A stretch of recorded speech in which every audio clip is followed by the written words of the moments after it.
Thanks, Zoom. That's new.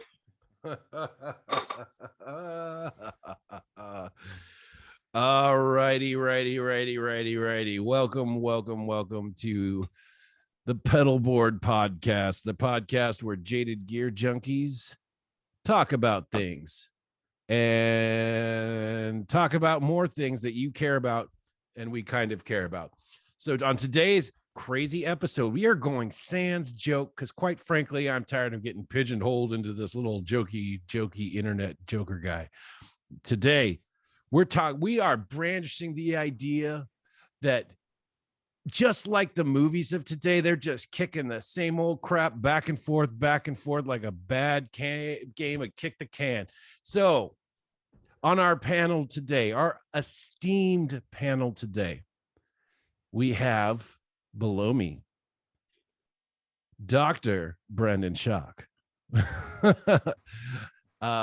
pedalboard, pedal builder extraordinaire, wizard, and just handsome fella. And then next to me, we have Vince.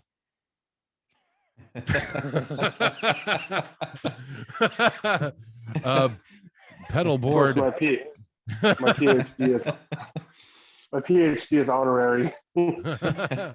Mine's written in crayon. Yeah, Vince DeJoya from Vagabond Audio. He builds pedal boards in a professional way, as opposed to other ways. If you give him money, he will take your pedal board and he will do stuff to it. And maybe to you, if you pay him enough. I don't know. I left him a pretty seething review about him trying to touch my butt on his webpage. It's your fault that it looks so good. I don't know what to tell you. I clenched a lot. Let's get on to what we're doing. Today we're talking about rehashing old pedal ideas over and over again. The ones that are guilty are the companies that are guilty, the people, the builders that are guilty. The times that it's a good idea, the times where it's a bad idea. All bases will be covered. All your base belong to us. Subscribe to Pedalboard. So, first up, me. I got beef. You guys ready for my beef? What? Is it tone bender beef? We'll get to that. That's not my first beef, but that's definitely it's in this. Boss makes a pedal. Boss sells a pedal. Boss releases the pedal, puts a label named Wazacraft on it, and then charges a lot more money for it. Discuss. All right, I do have some beef with the Wazacraft line. So my only question is from what I know of Wazacraft. Wazacraft is a company that makes the Boss pedals now. Like Boss and Wazacraft aren't the same company. It's Boss by Wazacraft. Rehash. So it's like it's a rehash, but at the same time, it's not the same. Like Boss is no longer making it. Waz is now making it, correct? Or is this like just hearsay? That sounds like hearsay to me. When I worked at a guitar store, we all ordered them from the same spot. They would say Boss said something about Wazacraft meaning like art or something like that. I forget the exact translation. But it was part of the Boss brand. Yeah, it's not somebody different building it. It's the Roland is building it all. I mean, if you want to get super, go down to the source. But it's just the fact that they're significantly more expensive. And who's going to pay $150 for a metal zone? Me, because I actually just bought one. I bought a Wazacraft metal zone. I do appreciate that they re-released the the CE2 and the VB2, and the DC2. Because you're a Frusciante freak. No, they're just great pedals. Like the vintage pedals are great, and I'm glad they reissued them. I just don't think there needed to be an entire line, and they should have just, if anything, just reissued the original version or continue that particular model. I don't think the whole Wazacraft line I'm not cool with. So what happens if, like, so we've got lots of Wazacraft stuff, now, and some of it is great. The reissue stuff, like what you're talking about, the BB whatever, and like the chorus and everything, those pedals were ungodly expensive already, and now we have the Wazacraft version, which is more affordable, and it sounds great. But did we need a reissue of the Metal Zone? Did we need a reissue of the SD1? Are we going to get a reissue Wazacraft of the DS1? That's the thing, though, is why it's coming. Why I guarantee you it's coming. Why create a reissue if the pedal is already in production? Like you're just that's what I'm talking about. Like I'm just talking. The reason I mentioned Boss first is they are the company that's doubling down. They're like, like unlike other companies, like. Because I mean, think about it, guys. There's like 1,000 companies out there that make a Tube Screamer clone. I mean, like, how much more Tube Screamers does the world need? Really? When there's companies that have made their name making Tube Screamer clones. Well, even Amazon, or excuse me, Amazon, Ibanez, they have the TS5. I mean, you can go with Amazon too. Yeah, the TS5, the TS7, 8, 9, 10. Like, why did we need that many different Tube Screamers? Exactly. But that's different than what we're talking about. We're talking about Wazacraft and Boss doubling down on the same pedal. Yeah. We didn't need the SD1 or the SD1, the Metal Zone, we didn't need any of that. The Blues Driver, we didn't need a Wazacraft version. The fucking tuner. Why did we need a Waza tuner? The only difference is the buffer. That's it. Yeah, but it's just more money. No. They changed the buffer long ago. The buffer isn't even different in the Waza one. You can turn it on and off, from what I understand. But that's the only difference as far as I know. But don't get me wrong, I absolutely love Boss. They make great shit. But why did we need the Wazacraft line? It was completely useless. No. See, like if they had done what I thought they were going to initially do with the Wazacraft line, where, like we talked about, they're reissuing stuff that's out of production. Like this is like they're kicking out some cool, cool like out of production pedals. Like they just did the HM, the HM2, and did they? Yeah, and like. I just like that's cool because that pedal, once again, I don't know that one. Like the heavy metal pedal. No, I know the pedal. I didn't know they redid that one yet. So. Yeah, I got one of those coming, and I've got the Wazacraft Metal Zone, so I'm gonna do like a review of it, and like a true no holds barred.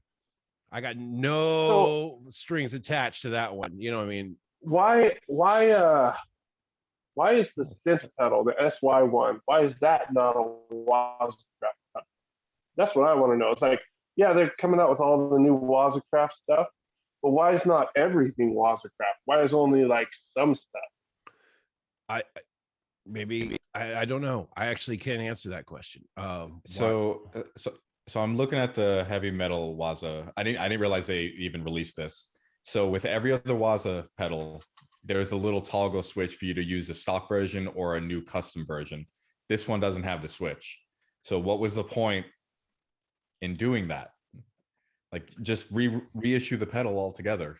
It's like remaking the same movie over and over and over again. Yeah, it's like rebooting the franchise for no reason. Just trying to reboot the franchise to get some people on board. Oh, it's new. And I get it. Us pedal people are fickle, and we're like, oh, squirrel, like all the time, and I get that, throw something new out there, new and shiny, put a different label on it, maybe give it one extra option, bing, bang, boom, here's the new thing, pay me more money for it. It's just like, I get if they had stuck to like just reissuing pedals that were not in production, that would have been rad. I mean, it smells fishy and I don't like it. But you're right though. They are like completely doubling down. Like you could very easily reissue an old pedal that is fairly sought after without doing an entire new line of it. And if you're going to do a new line, then do it, I guess, like call it like a reissue line or some shit. There's no reason to release two of the same pedal for no reason. There's not that much difference. I mean, the Dimension was garbage. Was it? Garbage. I get the fact that like Boss has a bunch of anniversary editions, Like that's something separate too. But those are like collector's items. Yeah, I've got one of the DS ones. A kid that I sold it 2 years ago, that I got into pedals, gave it to me. But when I left my job, the last day of my job, he came in and she's like, "Hey, thanks for helping out. I just wanted to give you this." Is it the gold one or the orange? The orange and black, or the gold and black? It is the orange and black. Hey, it's like I was just wondering. Yeah, I love it. I mean, I love it. That type of stuff, they're collector's items and they're cool to have. It's just like where's the slow gear? You know what I mean? When are they gonna give me the slow gear reissue? Or reissue the PH1 or the the give us something that we would love to see that's been out of commission. No. Nobody wants a reissue of the Spectrum. It's more, that's again more of a collector's thing. Like they came out with the anniversary collector's pack. Box. Yeah, the 3-pack. But like even the 1 series, the CE1, the DM1, the BF1, why not do a reissue of those? Like those were created back in the 70s. Do something for those and put them in a compact form. Or a DM3. DM3, a love-hate relationship. Yeah, it's just Boss is the one that comes top. When I thought of this preface for the podcast, that's the one that really, ground my gears, so to speak. Is that I mean, we can dive into more. I mean, there's plenty of other companies that are kind of revisiting the same thing. Or one thing that also annoys me, and you guys will definitely be able to probably pop the top of your head some like examples of this, is that companies that come out with something that's been done, has been done well, and claim it's like something new and like exciting and different, and it's not. It's pretty much just the same old stuff over and over again. Yeah, everyone exactly. has a Centaur clone. How many Centaur clones do we need? I feel like, if we have a good few on the market, great. But every company, like I know of one company right now who's doing a 1-for-1 reissue of the clone, and it'll probably be good, but do we need it? No. There's Seriatone makes the Centura, and that's fantastic. That's probably the closest clone that I know of, or the Archer. But why do we need 80 of them? It's speaking on the clone stuff. There's only one that has ever like piqued my interest on any kind of clone. It's like I could build my own, so why not just build it? Yeah. But like the Wampler Tumnus Deluxe, that one actually looks really cool as far as a clone. I won't buy it because I'm not into clones, but I've heard good things about the Tumnus. Yeah, and it's well, a pretty not the popular Tumnus, pedal. the Tumnus, the Deluxe, the one that has like extra gain and stuff. It's no longer a clone at that point. Yeah, but that's the thing, is like once if you have more than 3 knobs on it, it's no longer a clone, like an actual clone. Yeah, it's just, I mean, and then we've come to the tone bender. How many tone bender clones do we need? I mean, like seriously, how many times is that thing just going to be beaten like a dead horse? and I see it more often with the independent pedal builders. They do the one-off clones of old fuzzes, and I see that more often than I see the big names making tone bender fuzzes. I don't know. I think people get confused by them just renaming it something else, but I think most of the big companies have a tone bender of some sort. And I think some sort. Yeah. I think a big thing is, people like the classic fuzzes and stuff. What I don't understand is people charging like $600-$700 for a clone of a tone bender. Yeah, that's ridiculous. There's no reason for that. I just don't understand. I mean, and then like, not to say that I don't like, I tend to, especially now in my golden years of guitar stuff gathering, I do tend to favor like independent builders, because for me, that's where the innovation is coming from. Yeah, that's where you're seeing the crazy stuff. The big companies already have a reputation. No, but you're also seeing a lot of builders that are coming up that are just basically making Muff clones and slapping some new like logo on them, and then that's like oh, this is a total original thing, and it's not. I mean, but that's fine. There's a market for that, and that's cool. But what I seek is innovation. Yeah. Like, you know, like I get a lot of stuff from Brandon, both bought and given, and like, you know, like because like Brandon, we're going to talk about you like you're not here for a second. I'm going to talk about you in the third person. You like make pedals that are like they're you're not reinventing the wheel by any means, but you're definitely combining things, you know, in a manner that takes them to a whole nother place, or gives them control features that allows you to kind of just, you know, manipulate them in a different way. But there's actual thought being put into taking it farther than you left it. If you are borrowing an idea from something, you're leaving it much farther than you left it or than you found it. I just don't see that a lot anymore. Mm-hmm. I mean, there's a few like if you're talking like mainstream companies, I would definitely say like there's some companies that are kind of out there that I've played their pedals and I've really enjoyed and thought that, you know, even sometimes they're not the most usable pedals in the world. They are definitely cool, definitely interesting. Banana is a cool company. They build some crazy wacky stuff. Yep. It's fun. It's actually supremely usable too, strangely enough. I want every single one of their pedals. Yeah, I would happily, if they were available, take every single one of them. Happily. Earthquaker Devices was one of the first companies that kind of brought me into some of the more out there effects that weren't just like run of the mill, you know, like that were definitely kind of treading the precipice, so to speak. I think Earthquaker really hits right on that like cusp of like they're gonna fall to like they're gonna build the mass amounts of clone pedals, but at the same time they also fall the other direction and go, we're gonna just make whatever the fuck we want because I appreciate that more personally. Yeah, you're not catering I think they do a really good line. Yeah, you're not catering to specific crowds. You're giving people sort, you know, what they want for the most part, but you're doing something completely different. And if people like it, great. If they don't, oh well. But I think they also are great innovators at the same time. Mm-hmm. I mean, like the Arpanoid stuff, that's become, I mean, huge. Mm-hmm. Like the Arpanoid was a revelation.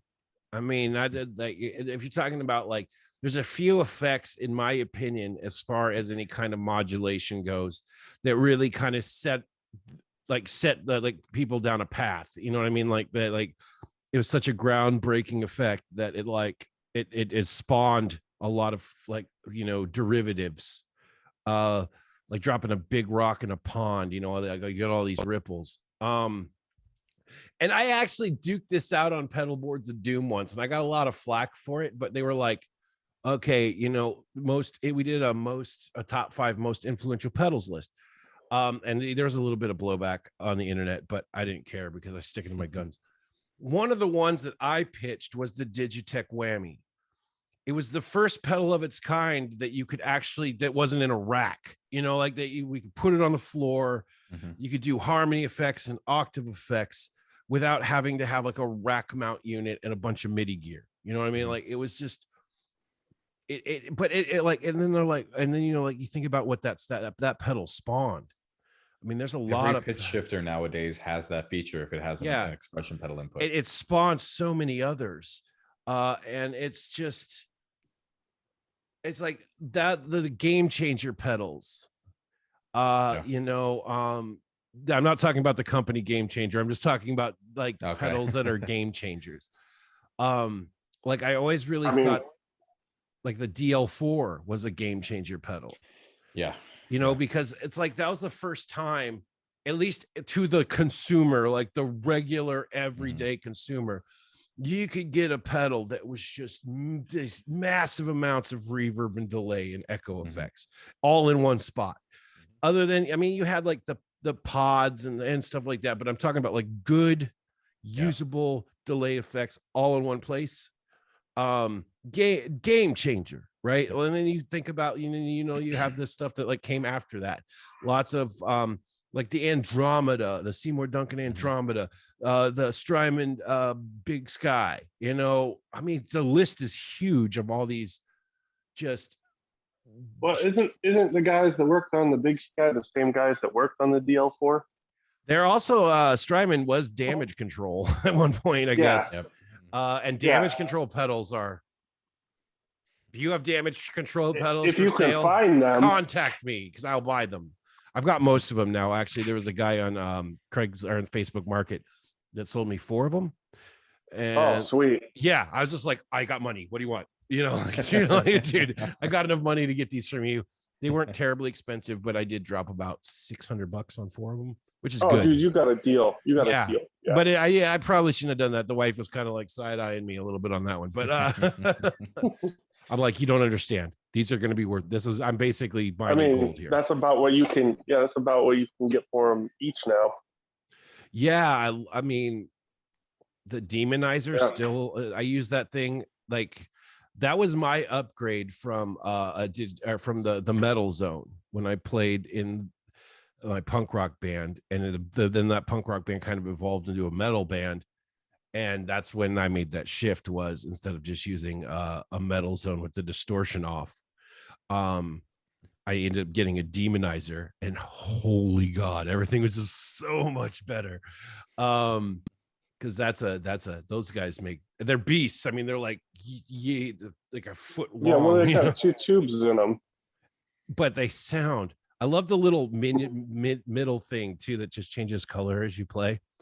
I always liked the visual aesthetic of that. But like, you know, you think about these pedal companies that are like total game changers. I think of a few pedals that maybe are not on everybody's list. For me, like the Digitech Whammy was a game changer. The Line 6 DL4 was a game changer. Well, just like if you think about like Line 6 gets a lot of hate, but if you think about like the pod, just the concept of that is insane. I mean, they can get all the hate that they want, but Line 6 has been at the forefront of modeling for a very long time now, and they do it well.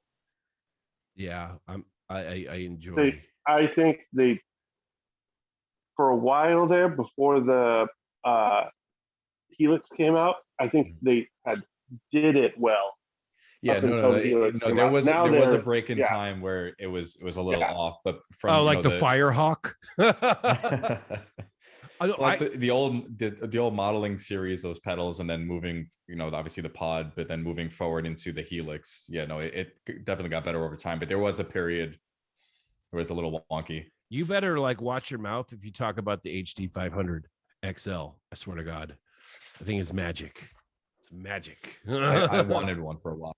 I've got one, and it's I used it effectively, but I used it for like the zapped out crazy stuff, because at that point for me that was as deep as I had gotten into like pedals. Like I wasn't like, I've never, up until like a couple of years ago, I wasn't like a super pedal head, right? Like I had a lot of I've had a lot of pedals over the years, but they were usually very utilitarian pedals. I mean, obviously others was Sans, the Digitech Whammy, because as soon as I got my grubby little mitts on that in the 90s, I was blown away, and it's there to stay. I can effectively use that pedal over in 1,000 ways, and it never gets old to me. Like I can constantly rediscover new ways to sound like Tom Morello, and or Jack White or somebody. But no, like there's just a cornucopia of sounds within DL4. I'm not a super big purveyor of that, but my bass player is, and he uses it to great effect in several crazy ways. That's his like, what was do you guys remember? Did you guys watch oh God, what was it, the Nicolas Cage movie about fast cars? I don't remember the name of it. Eleanor. It's his Eleanor. Yeah, that's it. I think it was, oh gosh. Yeah, Angelina Jolie and Nick Cage. Gone in 60 Seconds. Yeah, that's it. And it had all the, the pinnacles of a good Nicolas Cage movie. All the dialogue is either whispered or he gets to drive his like dream car at the end. Yeah. Yeah, that's Eleanor. It's his unicorn. Okay, so we've covered the tone bender. We've covered Wazacraft. We have covered the Tube Screamer clone resurgence, the clone resurgence. It's like aliens, man. They're like nesting in people's chests. Wait. You know what gets to me? Okay, yeah, grind your gears, man. Let's do it. Okay. Here's one that really gets to me constantly.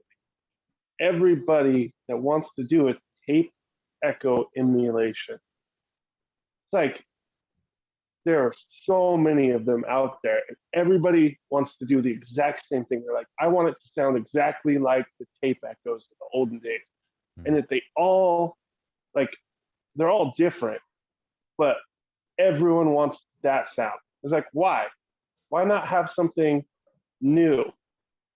Why do we have to stick with that same old thing?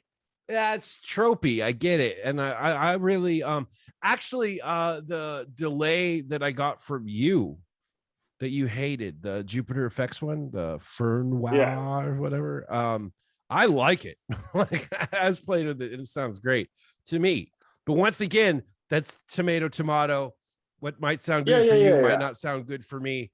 But man, I couldn't be happier with it. I was like, oh, it's kind of spicy. I like it. You know, it's not for me. I mean, I could think of 100 different ways to get the same kind of sounds better for myself.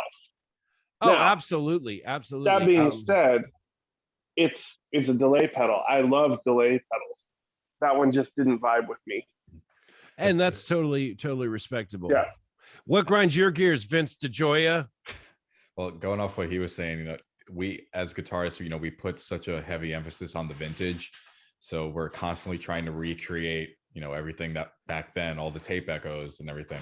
So I think that's kind of where that stems from, in my opinion.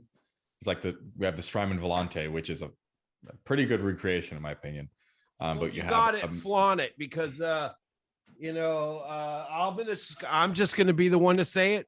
Like a lot of people talk shit on vintage gear and they're saying like, oh, it's just all this posh and pomp and circumstance, and you're full of shit. The circuits. A lot of people that say that. Oh no. Wait. I can't. I'm not saying that I hate tape echo. No, I know. I'm just saying the want for it. I'm just saying I don't need 400 tape echoes. Digital versions of a tape echo. Now, let's say, a tape flutter and wow, that's pretty cool. But give me something else. Give me something with it. I don't need another tape echo. I'm a fan of a good, simple digital delay.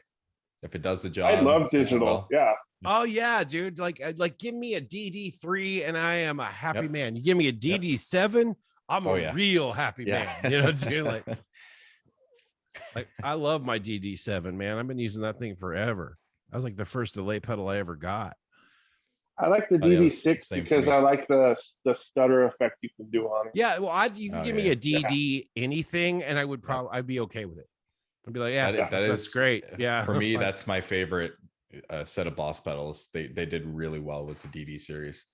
One of my faves for sure is actually, weirdly enough, built by this gentleman right below me. The yellow sign delay, and because it reminds me of a better version of a delay that I really liked, which would be the Dan Electro. Speaking of tape emulation, the Dan Electro Real Echo. It's got that vintage warmness, but without the bullshit, and it's the best part about it. Is there's a lot of bullshitty parts about the Dan Electro Real Echo. And the damn switches on that thing. Yeah, they're crazy. It's crazy talk and crazy town, but yeah, dude, it's like I love that thing. It's on my board right now. I just got to get some double lock to actually like put it on there proper, which we're sorting out right now. So thanks, Vince. Got you, fam. Yeah, because I need to swap some stuff out. I need to the Ocean Man's got to go on there, and then the yellow sign is also going on there. But I also have the yellow sign on my little, we'll call it fly rig. I'm never gonna get into this. Just throw the mouth breather on that little one. Oh no, I've got the super awesome fun pedal experience on that one. Oh yeah. So Yeah, you already got it on there. Yeah, but that's pretty much that's, as I understand it, that is pretty much the same delay. It's almost exactly the same. So. Yeah, it's super good, and I love that little pedal board. I actually like sometimes I take that to gigs instead of my big one, just because it's like, you know what, we're just gonna mix it up tonight. Like, dude, we're gonna have. I hope you like synthesizer parts and crazy delays and fuzz, because this is gonna get real. I think that's got to be one of my favorite pedal builds I've ever done. Like, that's super fun, awesome pedal experience. Like it's just like the pinnacle for me. The one that I built for you, the silicon plushie. Yeah. I just all the little things that I added to that one. It's like perfect with the expression on the side and stuff. It's got a big giant knob, just for those of you who've seen, it's got a big giant knob on the side that you can actually very effectively turn with your foot. So it's the time knob, and you can totally roll it with your foot while you're playing. No, like that's the pinnacle of my pedal collection right there. Is that pedal has me written, whether or not it was like, for whatever reason, me and that pedal found each other in the verse. You know what I mean? Too, like we were. You got the external mega switch and stuff. Yeah, we got star-crossed lovers right there. So since we're about the midway point here, we should do our age-old segment, Sound Toys of the Week, and then we'll get back to bitching about pedals. Paddle time, do do do do do. Paddle time, brought from me to you.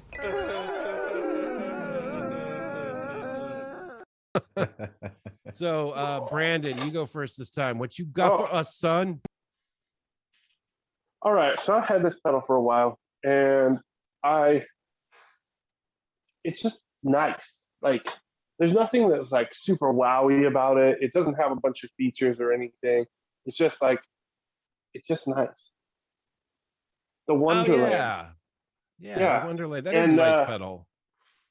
The shimmer on it sounds good. I mean, it's not like, it can go a lot of shimmer, but you can also turn the shimmer off. The decay goes super freaking long and super freaking short. And it's got a nice mix knob. It's in like a glittery orange case with a psychedelic rabbit, and it says Curiouser and Curiouser on it. I mean, no, I ordered one of those right after I played yours, because I was like, hey man, this is like an afterneath that doesn't cost a ton of money. Well, I bought a second one. Yeah, I mean, why not? I mean, it's not that expensive. I can't find them anywhere anymore. They've disappeared from the internet. Oh well. Yeah, it's super sad, but I finally found the second one, and so I bought a second one because if this one trashes out at some point, I want one still. That's fair.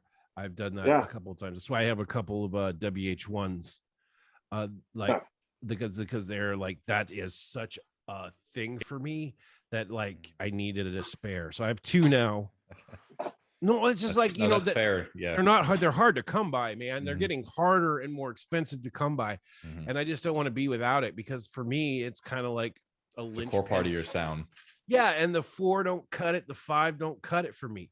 I like the 4 for certain things and I can use it in a pinch, but it's not a 1.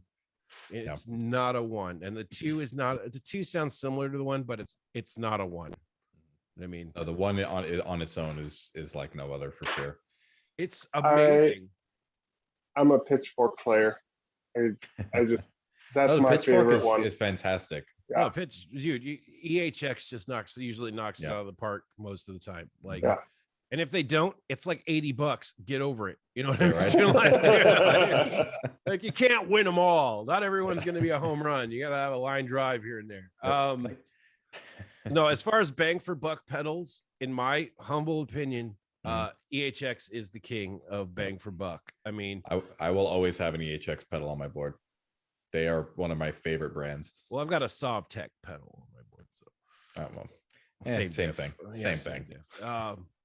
I've got several. I've got tons of EHX stuff too. Yeah.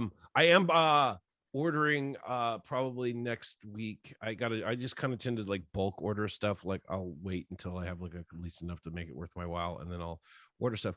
But I am going to buy myself a Memory Man Deluxe, a brand new one. I'm just gonna get a brand new one. I don't need to get something fancy. Which one are you getting? Are you getting the deluxe TT 550, 1100, or just the regular deluxe? Just the regular deluxe. I don't. This one is fantastic too. If you're looking for one, I mean, the original's great too. But yeah. Once again, we got like I have a hard time getting in the weeds with pedals with too many options. Like, so, just a regular Memory Man. That was a tough one for me. I really like the Memory Man Deluxe, the TT or whatever, 1100. We're gonna get into this after too, because that's another rehashing that I don't think we needed. Well, let's finish up Sound Toys of the Week, and then we will dig in. So Vince, what is your sound toy of the week? So I went with this one specifically for today because of the topic. Probably some shameless self-promotion involved. Now, the Chase Bliss Bliss Factory. Oh, okay. It's the pedal movie that came out. This was an exclusive made for that. And it's ZVEX and Chase Bliss came together, did a collaboration between what I'm assuming, obviously the Fuzz Factory, but they used to have a pedal called the Condor, which is like an EQ and low pass filter. So it's basically a Fuzz Factory with a low pass filter in it. And the sounds you can get out of this thing are insane. You can get anything from tremolo to like a fuzzy auto wah sort of sound. And it's super fucking trippy. But Chase Bliss is another company that's doing a lot of game-changing stuff. They make pedals that are smarter than you. Yeah, pretty much. They do. They are so above my pay grade. Oh, 100%. Internal switches. Yep. Holy shit. But there's stuff like no one else is doing what they're doing. No, I don't talk shit about. I freely admit that they are beyond me. Like they're way out of my price range for one, but no, yeah, definitely way above my pay grade. Yeah, just like I love what you guys are doing. It's great. I got to play a warped vinyl that was very cool. Yep. And it was just like I'd kill for it, but I don't. There's not enough hours in the day, man. Option paralysis is a thing with these for sure. My favorite was the rehash of the warped vinyl hi-fi. Oh God, yeah. Okay, so yeah, there's plenty of rehash. So is it my turn yet? Yeah, go for it. Okay, you guys ready? Mine's big. It's heavy. So is your mom. Don't talk shit about my mom. She'll come for you in the night. Say her name, she appears. You don't want that, dude. Trust me. If she looks anything like you, no thanks. I freaking knew it. Yeah. We were talking about it before we started. I figured that was what it was going to be. It's the circle of life. It's funny because we're just talking about tape delays. Check out how clean this thing is. It's like brand new. It's crazy, dude. Don't drop it. If you dude, no. Like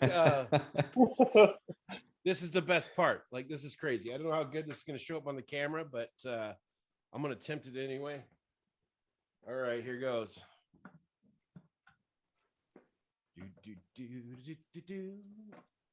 Look, I mean, like, man, that is pristine. It's absolutely pristine. And then, dude, check this out. It's going to blow your mind. Like all the like candy is still in there. Jeez. Yeah, you got real lucky on that one.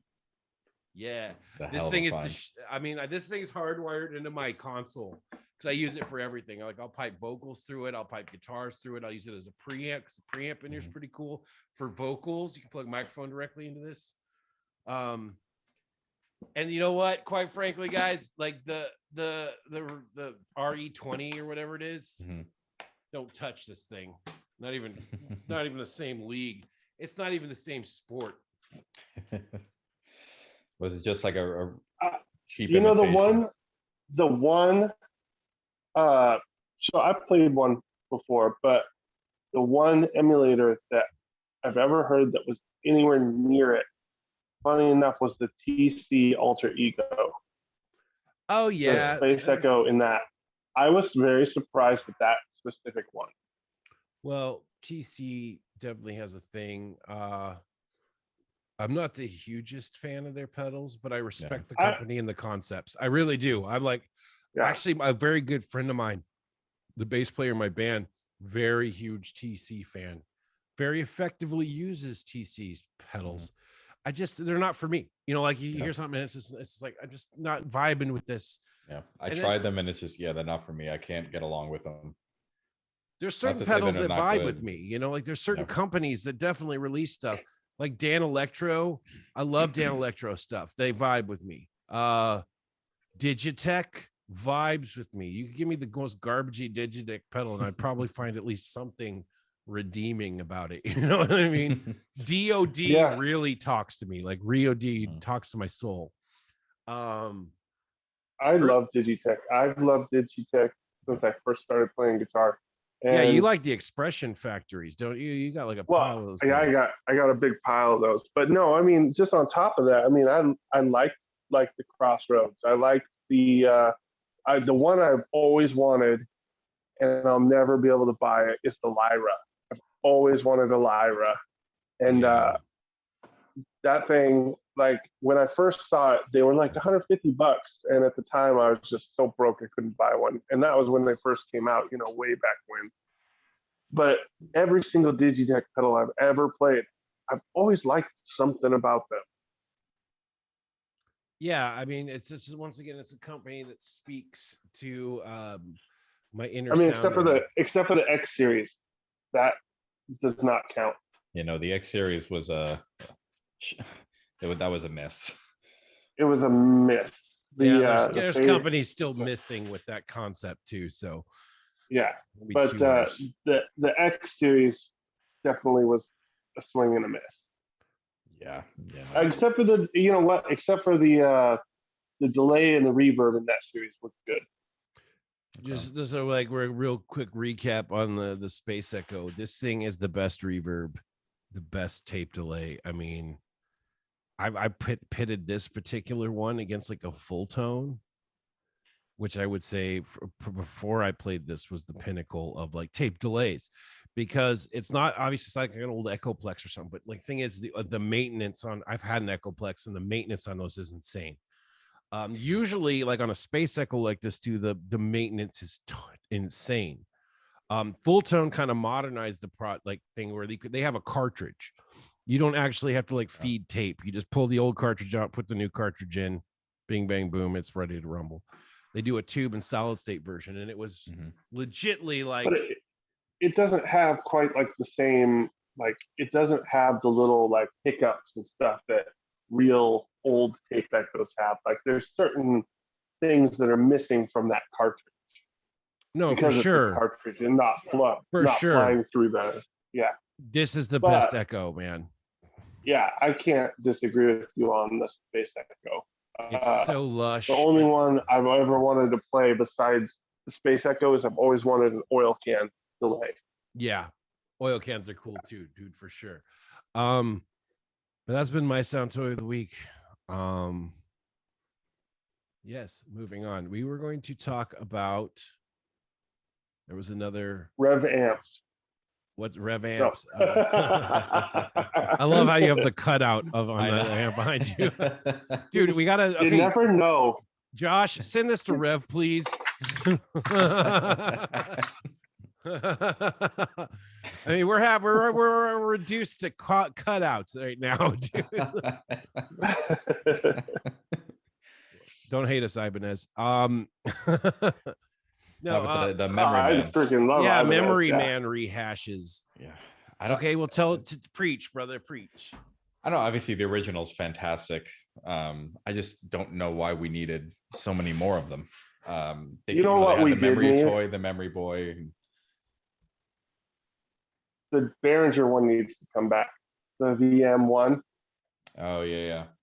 That one needs to come back because for the price, you cannot get a better clone of a memory man because it's literally just a memory man made by Behringer. That's fair. No, for sure, dude. I love like Behringer stuff, dude. Like especially the big fat nasty stuff. And it's just like, it needs to come back, and it needs to come back at the old price. I can't believe what happened to the tube monster price. I mean, those things are $100 new now. I got mine for $40 new. Really? I don't know what happened. Yeah, the tube monster. Mm-hmm. People like them, I guess. Okay. I mean, they're great. I sent one over to Lowell. Yeah, it's great. Actually, I got to play with it the other day. I actually wanted to run it through a real amp, and I put it through my basement, and it sounded amazing. Like I was like, all right. I mean, it's exactly the way I described it to you, correct? Like just that. Yeah. It's got that sound. It's squish. It's squish. Yeah, lots of squish. Yeah, the vintage time machine's going for 159, 200, 250. I don't know. I mean, they were like 79, 89 bucks new back then. Yeah. And that, I mean, for a Memory Man clone that uses basically the exact same layout, I mean, you can't beat that. And they sound great. And I wish they still made them. Yeah, me too, man. Like those are super cool. What I really wish, I wish upon a star, that Dan Electro would start really like going back maybe. And if any company for me was going to rehash something, Dan Electro should be that company. They did a couple of reissues, didn't they? They did. Like the back talk. Yeah, but they're kind of like really like the pomp and circumstance is gone as far as the visual presentation. That was also another fun thing about Dan Electro. I didn't like the old cases. The new back talk looks. I think that looks amazing. I like the new enclosures they're using, like the new art. I prefer it personally. I don't. Tell us more. You got cut off, Vince. Tell us more about your Memory Man beef. I don't know. There's what, like 8 of them. Why do we need that many? Keep the original, maybe do a digital version, but like I understand why they went with the Memory Toy and the Memory Boy. They're just supposed to be more affordable versions, but also more smaller. pedalboard friendly versions. They are, yeah, and that I understand. But did we need a deluxe Memory Boy and then the deluxe Memory Man TT, the stereo one with the Hazarai? Like there's like 4 or 5 different Memory Mans and then the Memory Boy and toy. Like we don't need that many. Like put that into something that we do need. Well, how many more fuzz pedals do we need? I mean, really, how many more Big Muff clones do we need? But like I really loved EHX's release of like the varying eras of the Big Muffs and the small enclosures. Yeah. I have a few of them. There's just some that I don't need. That was going to be one of my other gripes, was the Big Muff, but I know they are all different and they're just reissues of the old vintage stuff. So I do get it. The only one I have left is I have the reissue of the Green Russian Big Muff, because as you both know, that's my jam. Yeah. So I got the little one. It's okay. It's just it's just the rehash and the things you want rehashed. Like I want DOD to rehash some stuff. You know what I mean? Bring it back. Give me a meat box. You know what I mean? The whole Bring Lamb it back. series. Yeah, dude, the whole Lamb series. Just re-release all that. Like, give us more. You go Wazacraft Lamb series. That's what I want. Wazacraft Lamb series. DOD pedals. Just like the whole thing. If you put out all of those in a line, I would buy every single one of them. I mean, they did some of the reissues. The 250. The what is it? The meat box? Not the meat box. The what's the ring modulator? The gonculator. They did the meat box too. Did they? The Lamb series is my favorite stuff. I mean, like it's just like the art was just right in my alley, kind of punk rock. I want a reissue of the grunge pedal that's not by Digitech. Why don't you just build one, man? Dude, they're more complicated. It's more complicated than you think. Well, who do you want to reissue by? I could build one. I want a reissue by DOD. I want a DOD grunge pedal. I want it to have all of the original labels. I want the Lamb series grunge pedal. The Digitech one doesn't sound the same. Okay. All right. I think if they came out with that series, it would be big. Oh, I yeah, mean, dude. Oh, think about the Buzz Box. Oh, dude. Oh, my God. Right? DOD. Get on the ball. Get your shit together. Goddamn. Dude, we want it. I want it so bad. You know, we talked about Dan Electro and stuff, but like, give me some Lamb series DOD. Seriously, with the artwork, everything, same act. Just re-release them pure. Throw them out there. The box, the weird. Because like, I mean, you know what? No, I'd be good if they put them in like a 125B though, like the same way that Dan Electro's reissuing. Like if they reissued the DOD pedals, the Lamb series, but in that regular size enclosure that we all like with top mount jacks or something, dude. Yeah. F that S and the A with my F. Dude, like Lamb series, straight up. That's my vote. You guys can have opinions. That's okay, even if they're wrong. But Lamb series, they're my faves. I have a meat box in a Lamb series meat box in my shopping cart that I'm debating whether or not to do it. It's a lot. I actually may be trading a Joy and Sorrow for one. That's I may I may rob you. I got ski masks. I've got the new meat box on my pedal board. So I know you do. I might cat burgle or something. No, Lamb series is my favorite stuff, and I absolutely love it as hard as I can, as hard as a man can love a pedal, as hard as a man can love another man. The Lamb stuff is just man. That dude was brilliant. That dude was innovator. You know, as far as like visual presentation, just boom, 90s, right up your crack. I do want to bitch about the Boss release of the tone bender. Did you see that? The TB2W. Just hopping on the train, man. There was a ton of stuff about that, and then they had that fake one that was going to be the Klon. Yeah, the gold one. Do you know, it just annoyed the shit out of me. One. Yep. Have you guys noticed the trend lately? Like, one company will start releasing something, and there was a lot of like companies releasing tone. Brandon's frozen right now. He looks like I got this like "thank you for being a friend" face on there. It's like thank you for being a friend. It's just bizarre because they'll come out in waves. Like Tone Bender, there's a lot of companies, at least two that I can think of, that were dropping Tone Bender clones, and then obviously you had the Boss, and then the Rat. Remember, it was not long ago. There was 1,000 Rat clones coming out. Yeah. Like every company and their dad was putting out a Rat clone. I know of at least 3 that make a Rat clone currently. Oh, I wanted to share this with you guys, and I might as well just share it on the podcast and share it with the world, all our listeners, all 10 of you. Thank you for actually people are listening to this thing. Those are the real ones. Nice. The Tone Benzer. You guys, I'm about to sneeze, and this might get loud, so just FYI. I'll sneeze away from the microphone. Thank you. I have allergies.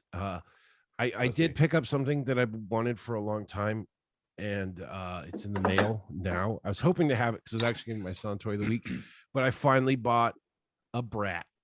I bought a Proco Brat, and sick. Yeah, finally, it was like $150. I'm like, you know what?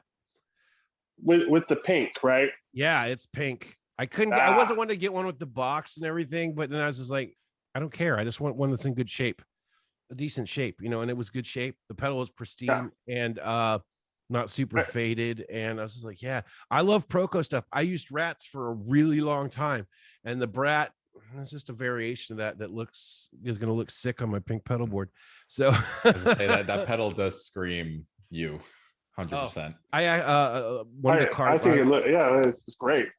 One of the cars I always wanted when I was a kid was a Subaru Brat. I still may get one. It's a car truck. You know what I mean? That's me to the T is the car truck. What happened to that concept, guys? That's for another podcast. No, you're talking about like the El Camino style car truck. Oh, like an El Ranchero, or like, yeah, dude. Yeah, that's my dream car. Is like a El Camino. Give me like a 1970, like 69, like SSRS El Camino, or Ranchero. Ford Ranchero would be rad too. That's the same kind of muscle concept, muscle car with a car truck. I put the big tires in the back. It'd be great. Profile real mean, like forward facing. Nice. Crank Nickelback's Rock Stars. I drive down the street. You guys, everyone hates on Nickelback. They're the Nicolas Cage of music. And do you not love Nicolas Cage movies? You shut your mouth. What did they say on Saturday Night Live? It has all the quintessential features of a good Nick Cage movie. All of the dialogue is either whispered or screamed. And there's no beef. And everything is on fire. Like if you watch The Wicker Man, even Nicolas Cage. Yeah. It's the Nicolas Cage, gosh. No, but I love Lamb series pedals. Rehash those. Okay. If you're gonna rehash something, let's rehash something awesome. It's usually like DOD. Someday. I'm gonna do like a essay like a video essay to DOD about why they should re-release those. How hard can it be? We'll petition them. It's fine. I'm sure we can get enough people behind it. Yeah. So they'll reply. I've sent them a couple emails. Yeah, they'll reply. Redo it. I mean, I bet even like they could get Josh from JHS to get like behind and push. You know what I mean? Like it's just. I mean, he did his push not too long ago. I know he did. Yeah, but all that does is raise the prices. That's one of my favorite episodes of his show. Was like the Lamb series episode. The Lamb series episode is the absolute best. It's just it's the bee's knees. Of course, this show's the bee's knees anyway. I like it. It's kind of informative but funny. It hits on a lot of levels. Watch out for Dr. Pedal or Professor Pedal's. It's coming. It's coming so hard. We can talk about it. It's coming. We've already released teasers. It's not party time yet. Yeah, the party time's coming, man. Like we're close. We're close. We are so close. I can't wait. Yeah, I can't wait either. So if you guys tell us in the link he's got the wig. Let us know in the comments what you guys think has been rehashed. He's getting filleted by Professor Pedals right now, which is himself. Is that I don't know what that's called. What is it like self? I don't know. Fellatio, I don't know. Leave us in the comments like the things that you think have been rehashed. Obviously, if you have any other, ideas or, and you know what, send DOD an email and tell them that they need to reissue the Lamb series. I'm gonna do it. I'm gonna corral these two guys into doing it. You should do it. Maybe we can get Josh to do it. And let's just make a big stink. And if they're going to rehash something, let's rehash something awesome. That's what I say, guys. You guys got anything else you want to add? Oh, speaking of rehashes that were terrible, the Ghostbusters movie. Oh, yeah. That's pretty awful. Can we say it's awful? Is it okay to say it's awful? It wasn't okay. Funny? It wasn't okay when it came out to like criticize it. Yeah. What was really funny? Somehow I ended up with 2 copies of the DVD. You poor bastard. I've bought multiple copies of weird movies too. You know what? Yeah, but you know what's funny about it is I've watched both copies of it and they're different. The Blu-ray one, it's in widescreen, right? So it's crap. It's wide crap. But for some reason, on my screen, the black bar on the top and bottom, I didn't notice this until like I've watched it a couple times now. But the ghosts and stuff come up over the black bar, like they come out of the screen, like main screen part. That was kind of cool on the DVD. So you're saying there is something about that movie that you liked? You know what? There's always something you can like about everything. Yeah, that's fair. Vince, you got anything to add? Oh man, a few words. Yep. So just want to bid you guys be sure to tune in and listen to our stuff, subscribe to our stuff. And I just got a little sweet message to our like fans that we have right now. Hug keys, hug little keys. So be fantastic always, and try not to lick a bag of suck, everybody. I am so